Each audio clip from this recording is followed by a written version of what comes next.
Age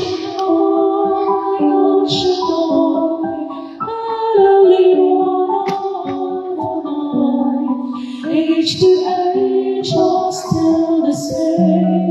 By the power of the Lord, El Shaddai, El Shaddai, El Adonai. We will praise and lift you high, El Shaddai. Through your love and through the Lamb, you saved the son of Abraham. Through the power of your hands, you turned the sea into dry land. Through the darkness on your knees, you walked upon the reedy seas. And by your might, you set your children free. El Shaddai, El Shaddai, Elyon Adonai. Age to age, all still the same. By the power of God, El Shaddai, El Shaddai,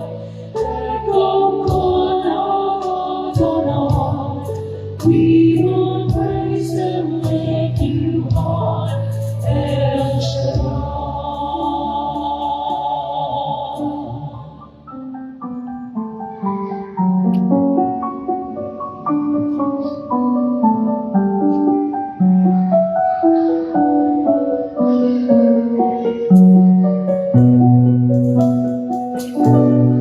Through the years you made it clear that the time of Christ was near. When the people could not see what Zion to be, though your words could take a hand, they just do not understand. Your stones of work was done to the plenty of your son. El Shaddai, El Shaddai, Elyon Adonai. Age to age, all still the same. By the power of the Lamb, El Shaddai, El Shaddai,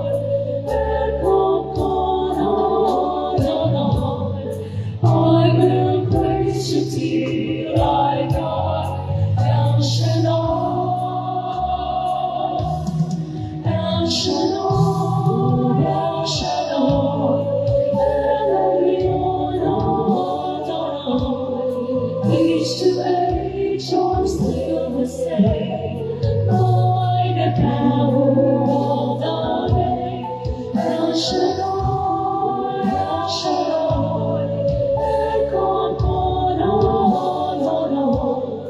I will praise you till I die, El Shaddai.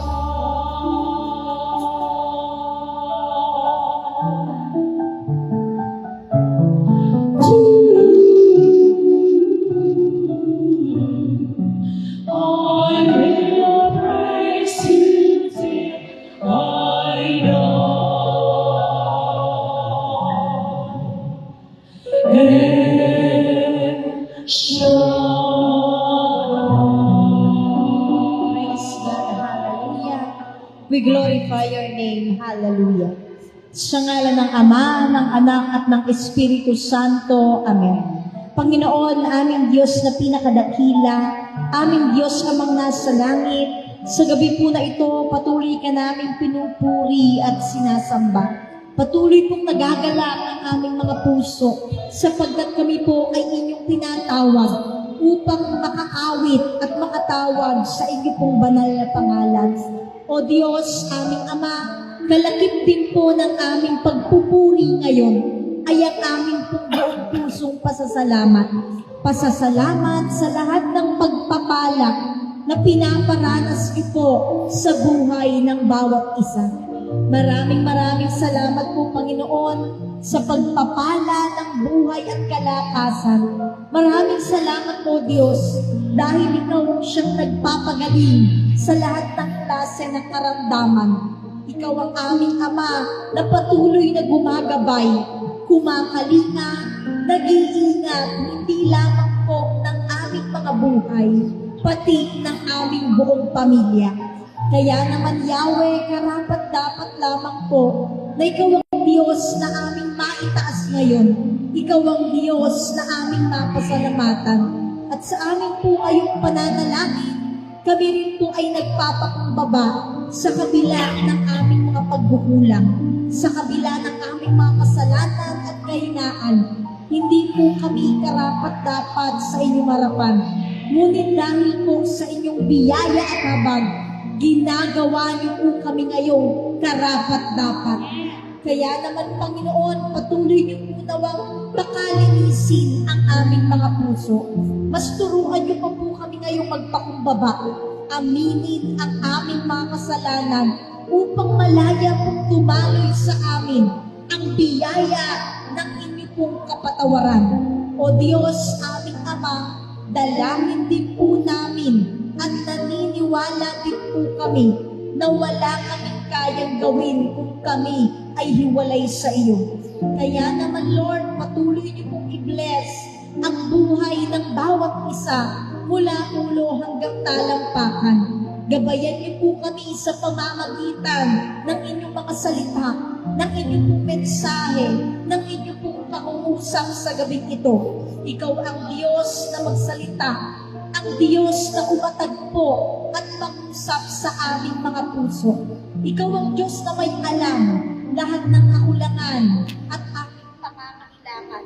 Ngunit sa mga sandali na ito, kami po'y nananampalataya na sa bawat panalangin namin, lahat ng may karamdaman, pagagalingin niyo po sa gabing ito. Ang lahat ng klase ng pangihina, Ikaw ang Diyos na aming pong maging kalakasan. At ipinagkakatiwala na po namin ang bawat sandali sa mga pangyarihang pangalan ng Jesus, sa ngalan ng Ama, ng Anak at ng Espiritu Santo. Ang lahat po ay magsabi ng Amen. Amen. Purihin natin ang Panginoon.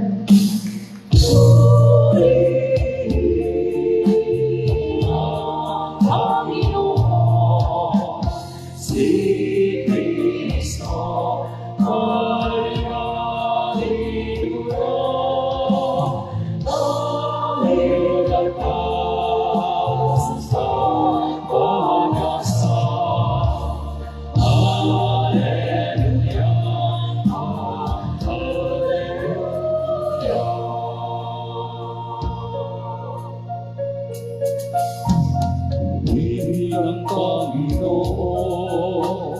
nagdiriwang sa pagdating niya, nadadala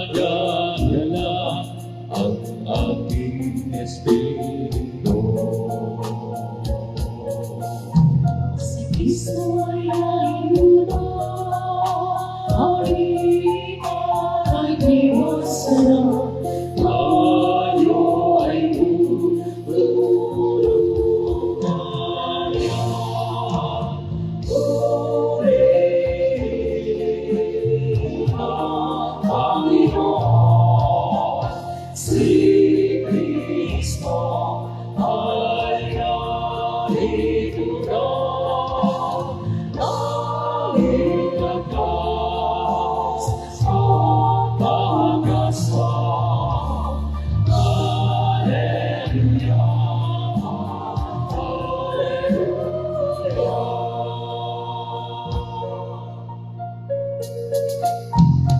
Dahil lakas at pag-asa naririto sa tuwina, nakahanda tulungan ka. Hallelujah, hallelujah. akong kasama sa hirap at ginhawa. Purihin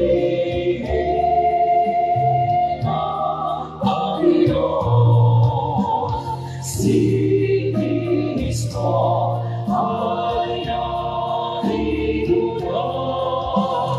Tanging pag-asa sa pag-asa. Hallelujah,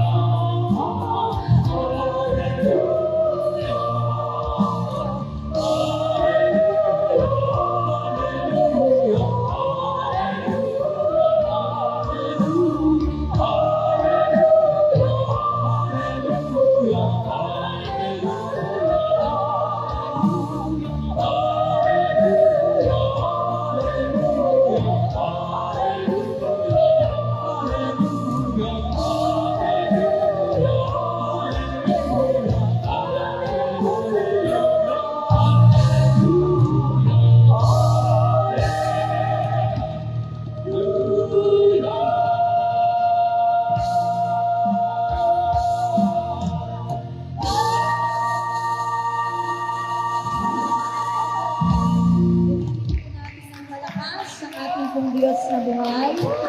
Glory to God. At sa oras po na ito, manatili lamang po tayong nakatayo bilang ating pong paggalang sa mabuting balita. And let's take our reading from the Gospel according to St. Matthew, chapter 4, verses 12 to 23. Matthew chapter 4, verses 12 to 23. Kung meron po tayong Bible, pwede niyo po akong sabayan. At doon po sa wala, ilagay natin yung ating kamay sa tapat po ng ating mga puso.